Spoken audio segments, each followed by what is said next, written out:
नमस्कार दोस्तों, आपका स्वागत है हमारे हिंदी ऑडियो बुक चैनल पर।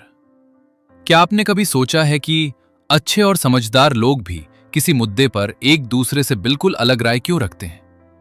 आखिर क्यों राजनीति, धर्म, संस्कृति और नैतिकता के विषयों पर लोगों के विचार इतने अलग होते हैं? क्या लोग तर्क के आधार पर निर्णय लेते हैं या उनकी भावनाएं और अंतर्ज्ञान पहले से ही उनके निर्णय तय कर देते हैं? इन्हीं गहरे और रोचक सवालों का जवाब देती है जोनाथन हेट की प्रसिद्ध पुस्तक the righteous mind, why good people are divided by politics and religion. इस ऑडियो बुक में आप जानेंगे कि इंसान का नैतिक सोचने का तरीका कैसे काम करता है, हमारी भावनाएं हमारे निर्णयों को कैसे प्रभावित करती हैं, लोग अलग अलग नैतिक मूल्यों को क्यों महत्व देते हैं और क्यों अक्सर अच्छे लोग भी एक दूसरे के विरोधी बन जाते हैं। यदि आप मानव मनोविज्ञान, व्यवहार, राजनीति, धर्म, समाज और आत्मसमझ को गहराई से समझना चाहते हैं तो ये पुस्तक आपके लिए बेहद मूल्यवान साबित होगी। तो आइए बिना किसी देरी के शुरू करते हैं जोनाथन हेट की शानदार पुस्तक द राइचियस माइंड का हिंदी ऑडियो बुक सारांश। Chapter 1, where does morality come from.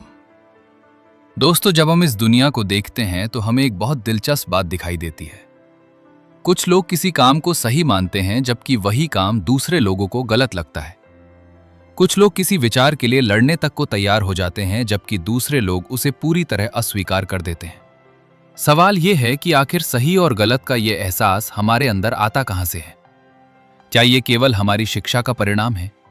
क्या यह समाज ने हमें सिखाया है, या फिर हमारे माइंड के भीतर कुछ ऐसा पहले से मौजूद है जो हमें नैतिक निर्णय लेने के लिए प्रेरित करता है? जोनाथन हेट कहते हैं कि नैतिकता केवल किताबों से सीखी हुई चीज नहीं है, बल्कि ये हमारे इवोल्यूशन का एक महत्वपूर्ण हिस्सा है।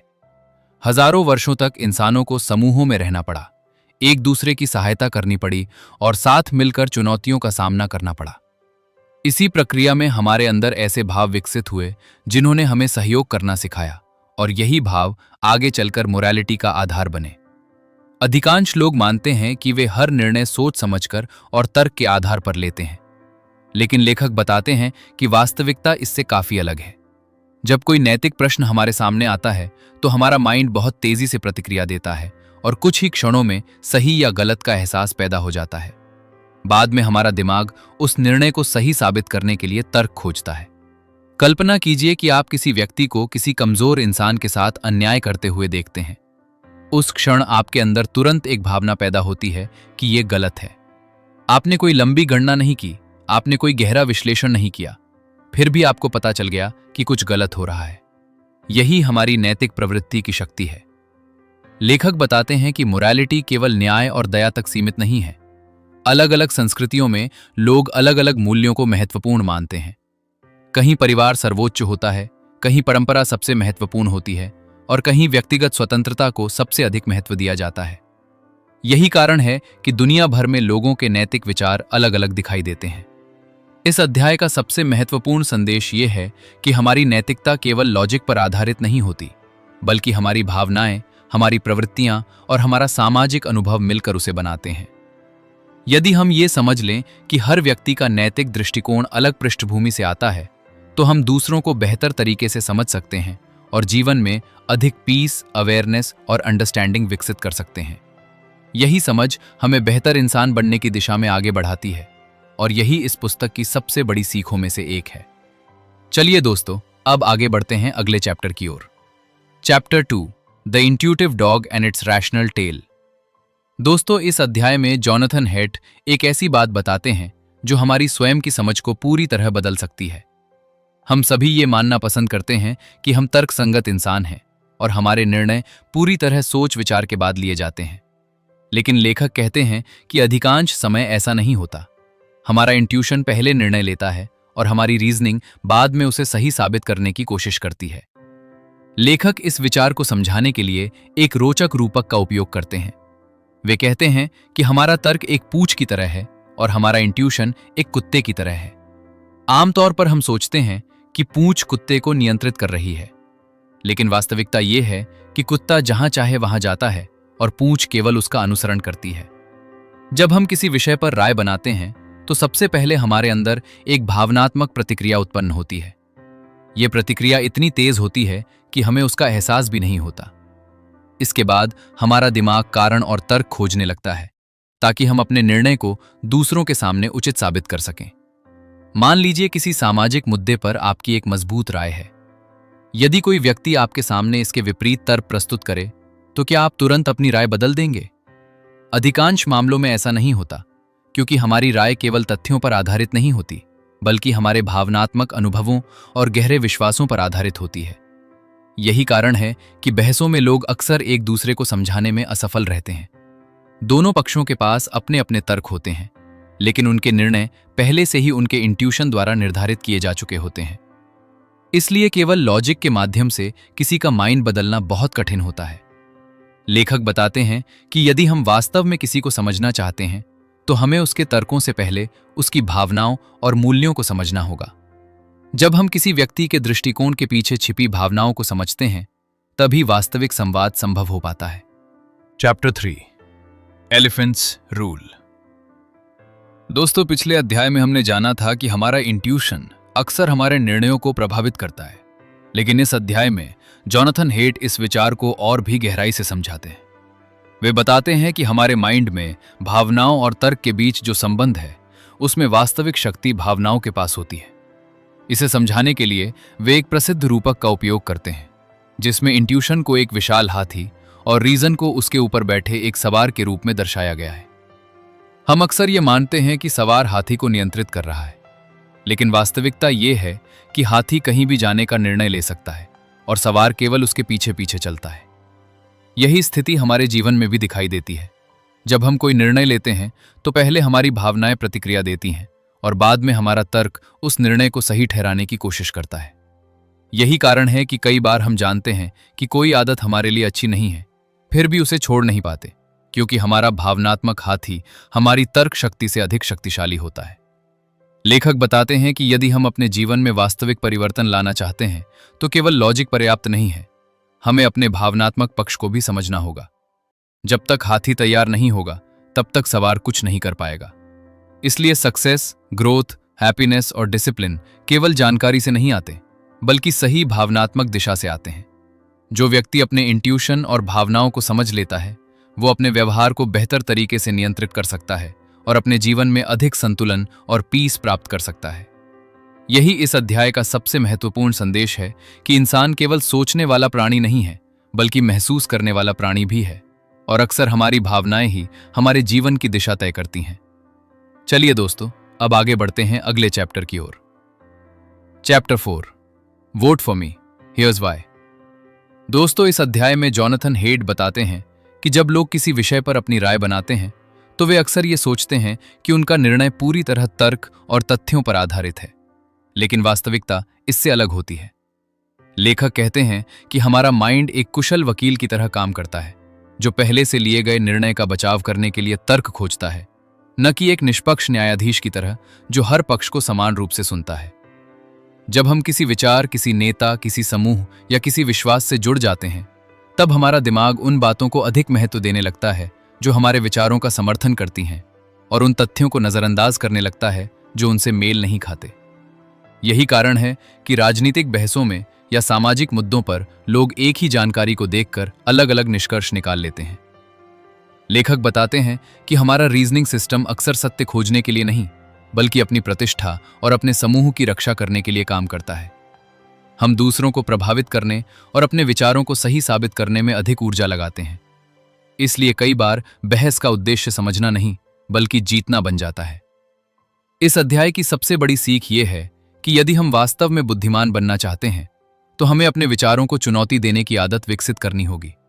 हमें ऐसे लोगों को भी सुनना चाहिए जिनकी राय हमसे अलग है, क्योंकि ग्रोथ तभी संभव है जब हम अपने माइंड को नए दृष्टिकोणों के लिए खुला रखें। जब हम अपनी सोच की सीमाओं को पहचानना शुरू करते हैं, तब हमारे अंदर अवेयरनेस बढ़ती है और हम अधिक संतुलित निर्णय लेने लगते हैं। यही गुण हमें बेहतर इंसान और बेहतर श्रोता बनाते हैं, और यही इस अध्याय का सार है। चलिए दोस्तों, अब आगे बढ़ते हैं अगले चैप्टर की ओर। Chapter 5 behind weird morality. दोस्तों, इस अध्याय में जॉनथन हेट एक बहुत महत्वपूर्ण प्रश्न उठाते हैं। क्या पूरी दुनिया के लोग सही और गलत को एक ही नजरिए से देखते हैं? आधुनिक समाज, विशेष रूप से पश्चिमी देशों में रहने वाले लोग अक्सर ये मान लेते हैं कि उनकी नैतिक सोच ही सबसे तर्कसंगत और सार्वभौमिक है। लेकिन लेखक बताते हैं कि यह धारणा पूरी तरह सही नहीं है। वे वियर्ड शब्द का उपयोग करते हैं जिसका अर्थ है western educated, industrialised, rich and democratic, यानी ऐसे समाज जो आधुनिक शिक्षा, उद्योग और लोकतंत्र पर आधारित हैं। लेखक कहते हैं कि मनोविज्ञान के अधिकांश शोध इन्हीं समाजों के लोगों पर किए गए हैं, इसलिए कई निष्कर्ष पूरी मानवता का प्रतिनिधित्व नहीं करते। जब हम दुनिया की अलग अलग संस्कृतियों को देखते हैं तो पता चलता है कि बहुत से लोग केवल स्वतंत्रता और व्यक्तिगत अधिकारों को ही महत्व नहीं देते, बल्कि परिवार, परंपरा, सम्मान, कर्तव्य और सामूहिक जिम्मेदारी को भी उतना ही महत्वपूर्ण मानते हैं। किसी समाज में माता पिता का सम्मान सर्वोच्च मूल्य हो सकता है, तो किसी समाज में समुदाय के हित को व्यक्तिगत इच्छाओं से ऊपर रखा जाता है। यही विविधता मानव नैतिकता को इतना रोचक बनाती है। लेखक हमें सिखाते हैं कि यदि हम केवल अपने नजरिए से दुनिया को देखेंगे तो हम दूसरों को कभी पूरी तरह नहीं समझ पाएंगे। वास्तविक विजडम तब आती है जब हम ये स्वीकार करते हैं कि अलग अलग परिस्थितियों में अलग अलग नैतिक मूल्य विकसित हो सकते हैं। ये समझ हमारे अंदर टॉलरेंस, अवेयरनेस और रिस्पेक्ट को बढ़ाती है और हमें अधिक परिपक्व इंसान बनाती है। जब हम दूसरों की संस्कृति और सोच को समझने का प्रयास करते हैं तब हमारे रिश्ते बेहतर होते हैं और जीवन में अधिक हार्मनी तथा पीस का अनुभव होता है। यही इस अध्याय का मुख्य संदेश है। चलिए दोस्तों, अब आगे बढ़ते हैं अगले चैप्टर की ओर। Chapter 6, taste buds of the righteous mind. दोस्तों, जिस तरह हमारी जीभ पर अलग अलग स्वादों को पहचानने के लिए टेस्ट बड्स होते हैं, उसी तरह जॉनथन हेट कहते हैं कि हमारे माइंड में भी नैतिकता को समझने के लिए कुछ विशेष मॉरल फाउंडेशंस मौजूद हैं। यही आधार तय करते हैं कि हमें कौन सी बातें सही लगती हैं और कौन सी गलत। लेखक बताते हैं कि मानव नैतिकता केवल एक या दो मूल्यों पर आधारित नहीं है, बल्कि कई अलग अलग आधारों पर खड़ी है। इनमें care, fairness, loyalty, authority, sanctity और लिबर्टी जैसे महत्वपूर्ण तत्व शामिल हैं। कुछ लोग सबसे अधिक महत्व दया और न्याय को देते हैं, जबकि कुछ लोग वफादारी, परंपरा और सम्मान को अधिक महत्वपूर्ण मानते हैं। यही कारण है कि अलग अलग लोगों की नैतिक प्राथमिकताएं अलग होती हैं और वे एक ही घटना को अलग नजरिए से देखते हैं। उदाहरण के लिए, कोई व्यक्ति किसी निर्णय को स्वतंत्रता के आधार पर सही मान सकता है, जबकि दूसरा व्यक्ति उसी निर्णय को परंपरा के विरुद्ध मानकर गलत कह सकता है। दोनों अपने अपने मॉरल फाउंडेशंस के अनुसार सोच रहे होते हैं। लेखक का कहना है कि अधिकांश संघर्ष इसलिए पैदा होते हैं क्योंकि लोग ये समझ नहीं पाते कि सामने वाला व्यक्ति किस नैतिक आधार से सोच रहा है। यदि हम केवल अपने मूल्यों को ही सही मानते रहेंगे तो मतभेद बढ़ेंगे, लेकिन यदि हम दूसरों के नैतिक दृष्टिकोण को समझने की कोशिश करें तो संवाद और समझ दोनों बेहतर होंगे। इस अध्याय की सबसे बड़ी सीख ये है कि मानव नैतिकता एक रंग नहीं बल्कि अनेक रंगों का मिश्रण है। जितना अधिक हम इन मॉरल फाउंडेशंस को समझेंगे, उतना ही बेहतर हम लोगों के व्यवहार, समाज और राजनीति को समझ पाएंगे और उतनी ही अधिक अवेयरनेस, ग्रोथ और विजडम हमारे जीवन में आएगी। चलिए दोस्तों, अब आगे बढ़ते हैं अगले चैप्टर की ओर। Chapter 7, the moral foundations of politics. दोस्तों, राजनीति केवल नीतियों, कानूनों और चुनावों का खेल नहीं है, बल्कि ये मानव नैतिकता की गहरी जड़ों से जुड़ी हुई है। जॉनथन हेट इस अध्याय में बताते हैं कि लोग अलग अलग राजनीतिक विचारधाराओं को इसलिए नहीं अपनाते क्योंकि उनके पास अलग तथ्य होते हैं, बल्कि इसलिए क्योंकि उनके नैतिक मूल्य अलग होते हैं। बहुत से लोग ये मानते हैं कि जो व्यक्ति उनकी राजनीतिक सोच से सहमत नहीं है वो गलत या अज्ञानी है, लेकिन लेखक कहते हैं कि वास्तविकता इससे कहीं अधिक जटिल है। हर व्यक्ति दुनिया को अपने मॉरल फाउंडेशंस के माध्यम से देखता है और उसी आधार पर निर्णय लेता है। कुछ लोग केयर और फेयरनेस को सबसे महत्वपूर्ण मानते हैं, इसलिए वे समानता और सामाजिक न्याय पर अधिक ध्यान देते हैं। वहीं कुछ लोग लॉयल्टी, अथॉरिटी और सैंक्टिटी जैसे मूल्यों को भी उतना ही महत्वपूर्ण समझते हैं, इसलिए वे परंपरा, राष्ट्र और सामाजिक व्यवस्था की रक्षा को प्राथमिकता देते हैं। यही कारण है कि दो अच्छे और ईमानदार लोग एक ही मुद्दे पर पूरी तरह अलग निष्कर्ष तक पहुंच सकते हैं। लेखक हमें सिखाते हैं कि यदि हम राजनीति को केवल सही और गलत की लड़ाई के रूप में देखेंगे तो हम कभी वास्तविक समझ तक नहीं पहुंच पाएंगे। लेकिन यदि हम ये समझने की कोशिश करें कि दूसरे लोग किन नैतिक मूल्यों से प्रेरित हैं, तो हमारे अंदर रिस्पेक्ट और अंडरस्टैंडिंग विकसित होगी। ये अध्याय हमें याद दिलाता है कि समाज में मतभेद होना स्वाभाविक है और परिपक्वता का अर्थ हर किसी को अपने जैसा बनाना नहीं, बल्कि विभिन्न दृष्टिकोणों को समझना है। जब हम ऐसा करना सीख जाते हैं तब हमारे अंदर अवेयरनेस बढ़ती है और हम अधिक संतुलित तथा बुद्धिमान नागरिक बनते हैं।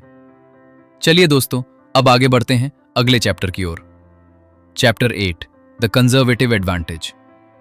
दोस्तों, इस अध्याय में जॉनथन हेट एक ऐसे विषय पर चर्चा करते हैं जिसे समझना आज के समय में बेहद महत्वपूर्ण है।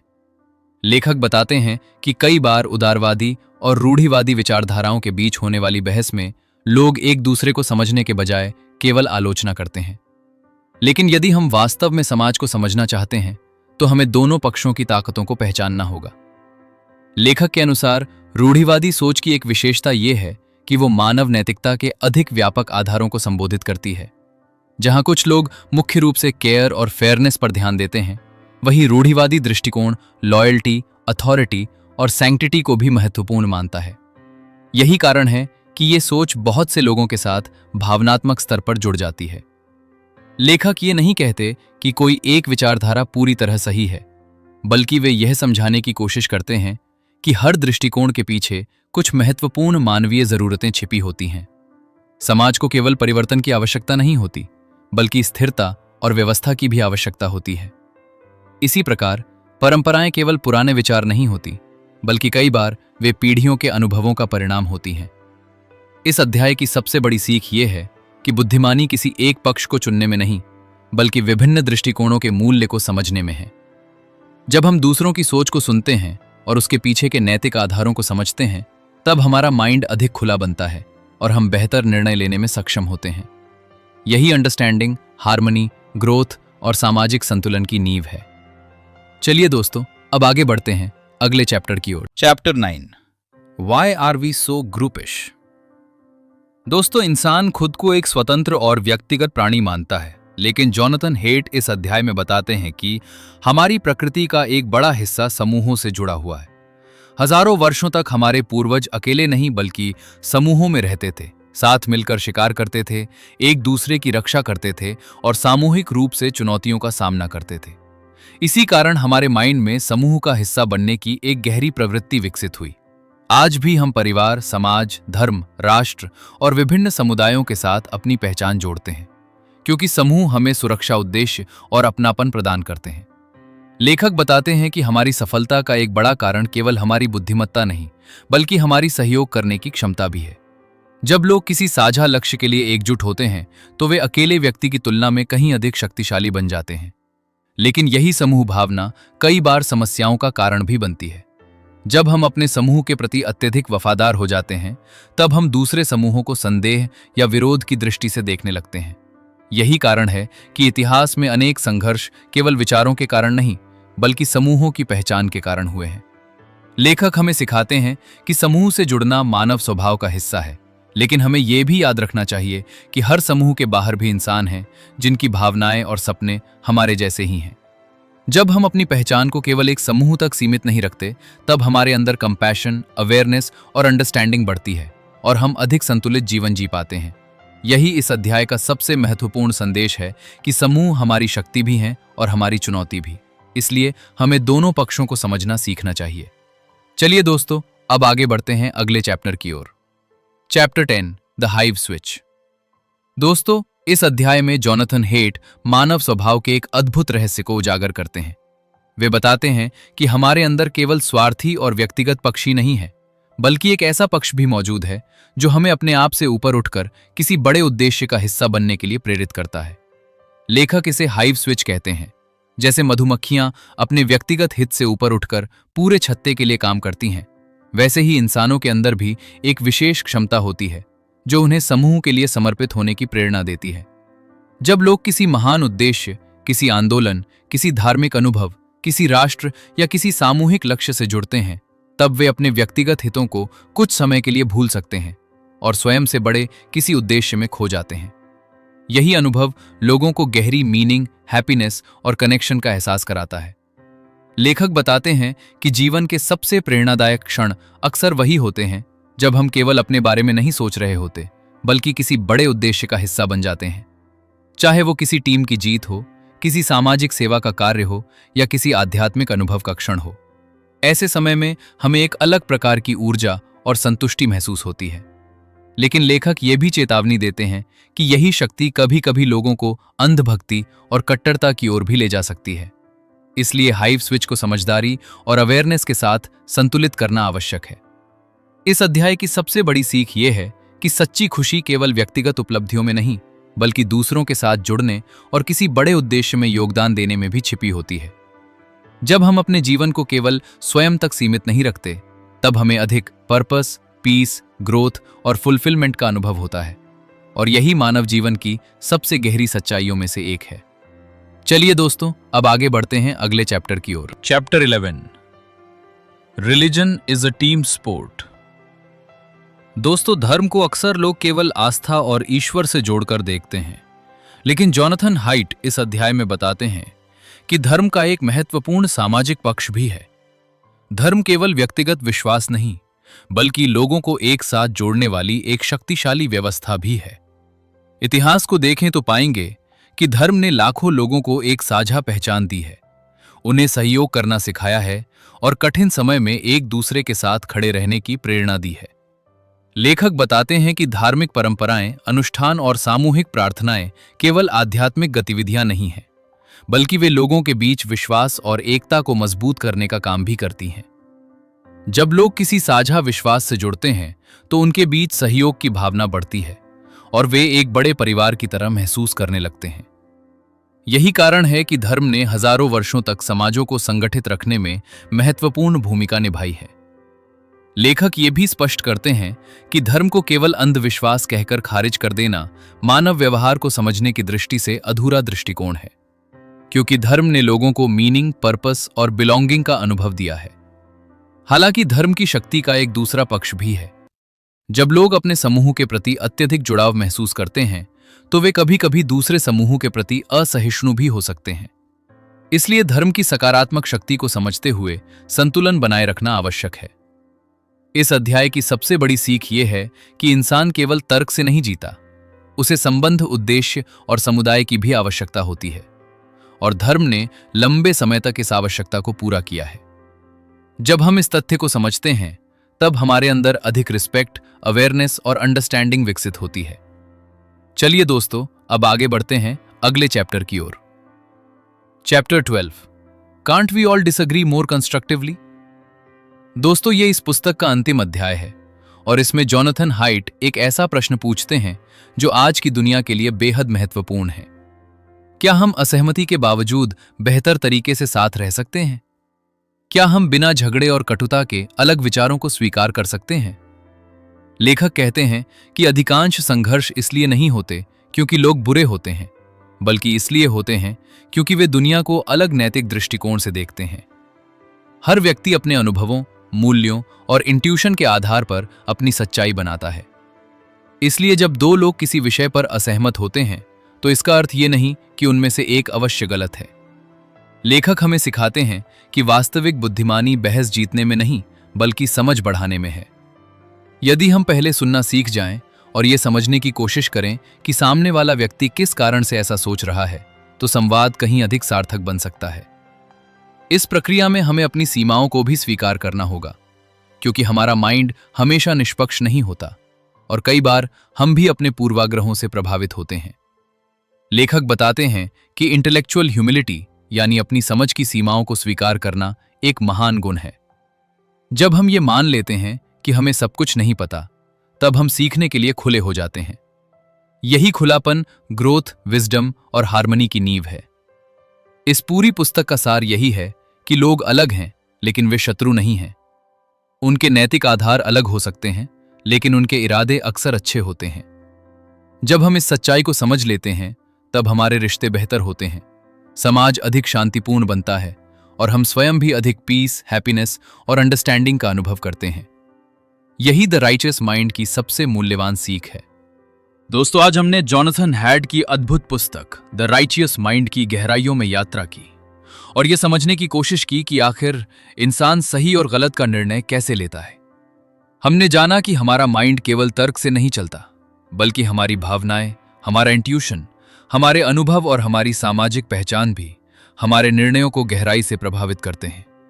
हमने ये भी देखा कि दुनिया में होने वाले अधिकांश मतभेद केवल तथ्यों की कमी के कारण नहीं होते, बल्कि इसलिए होते हैं क्योंकि लोग अलग अलग नैतिक मूल्यों और दृष्टिकोणों के आधार पर दुनिया को देखते हैं।